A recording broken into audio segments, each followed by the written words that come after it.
ఇచ్చారు కదా. చెరసాల కూడా అక్కడే ఉంది గోల్కొండ. మరి ఆవిడ వచ్చారు కదా, డబ్బులు కట్టాడు కదా, రామలక్ష్మి ఇప్పటికీ రామ్ మాటలు ఉన్నాయి కదా.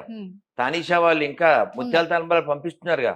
చరిత్ర సాక్ష్యం, హైదరాబాద్ సాక్ష్యం, గొల్లకొండ సాక్ష్యం, రాముడు దేవుడు, ఇంకేంటి. అంటే ఇప్పుడు మన చరిత్ర గురించి, మన సనాతన ధర్మం గురించి మనం ఎంతగా గొప్పగానో చెప్పుకోవచ్చు. ఆ హక్కు మనకుంది. మా దేవుణ్ణి మాత్రం కించపరిచే హక్కు ఎక్కడిది అని క్వశ్చన్ చేస్తున్నారు. వాళ్ళు క్వశ్చన్ చేయకూడదు, జస్ట్ మూసుకుని ఉండాలి. ఎందుకంటారు? ఎందుకని, ఎవడైనా హిందువు క్రైస్తవుల ఇంటికి ముస్లిం ఇంటికి వెళ్ళి మా దేవుని నమ్ముకోకపోతే నరకానికి వెళ్తామని చెప్పారా? అన్నారా? ఎక్కడన్నా చూపించారా? చూపిస్తారా? మేము అలా చెప్పట్లేదు, సువార్తను ప్రకటించుకుంటున్నాం. చెప్పు తీసుకు కొడతాం.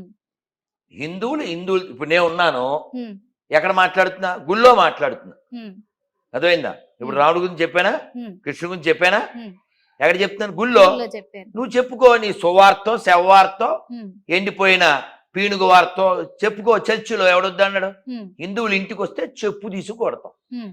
మరి హిందువులు ఎందుకు హిందూ సనాతన ధర్మం అని చెప్పేసి కొన్ని హిందూ సంఘాలు ప్రకటించుకుంటూ తిరుగుతున్నారు? మరి అది తప్పు కాదా? హిందువుల దగ్గరికి వెళ్తున్నాం, అది ఎలా తప్పు అవుతుంది?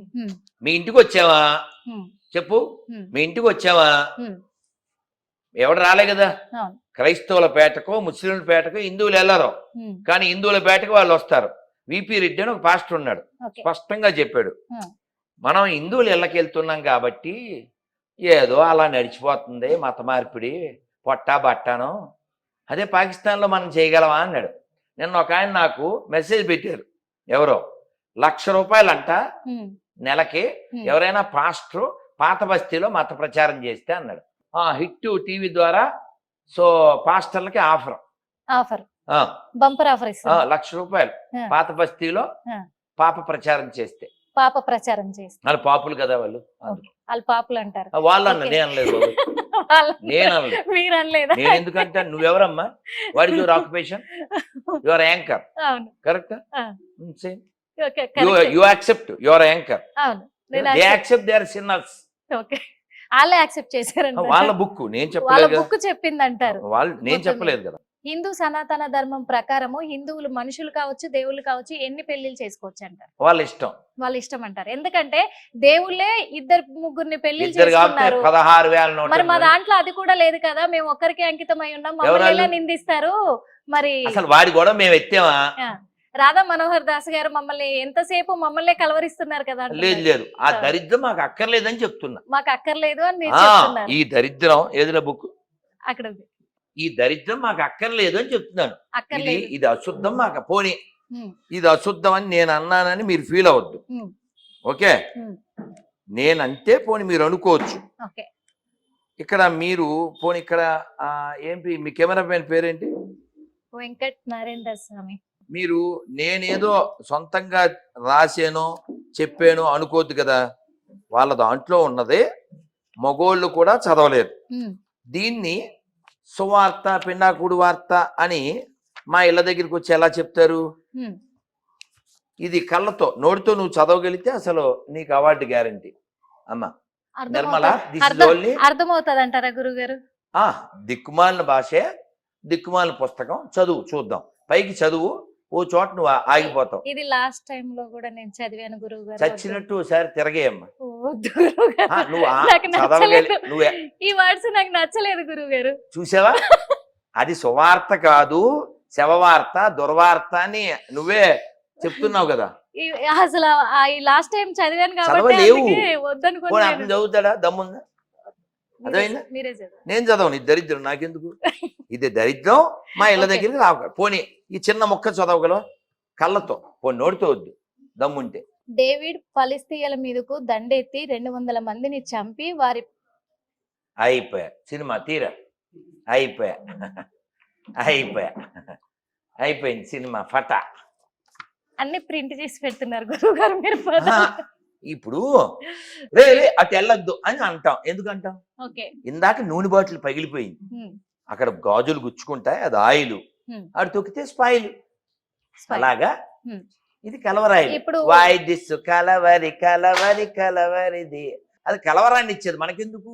అందుకే అదే చెప్తుంది. వాళ్ళు అదే అంటున్నారు, ఎందుకంటే మా బైబిల్ని ఇలా ఇసిరి కొడుతున్నారు, మేము కూడా అందుకే భగవద్గీతలని అలా పక్కకు పడేస్తాము అంటున్నారు. ఆహా, వాడి పేరేంటి?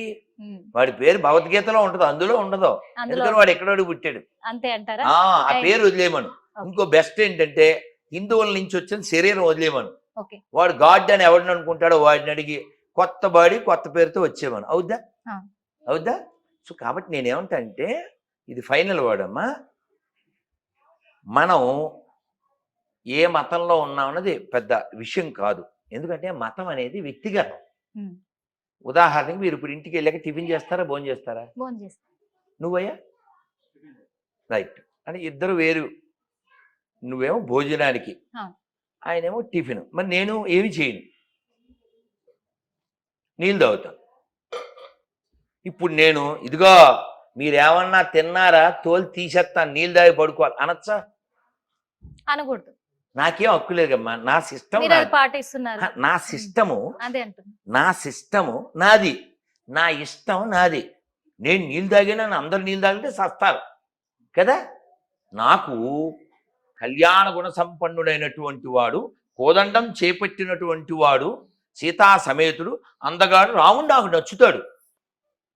సకల కళా వల్లభురాలు చక్కగా ఆ కిరీటంలో చంద్రుని ధరించినటువంటి లలితాదేవి నాకు నచ్చుతుంది. గదను ధరించి భయాన్ని పోగొట్టే అభయాంజనేయ స్వామి నాకు నచ్చుతారు.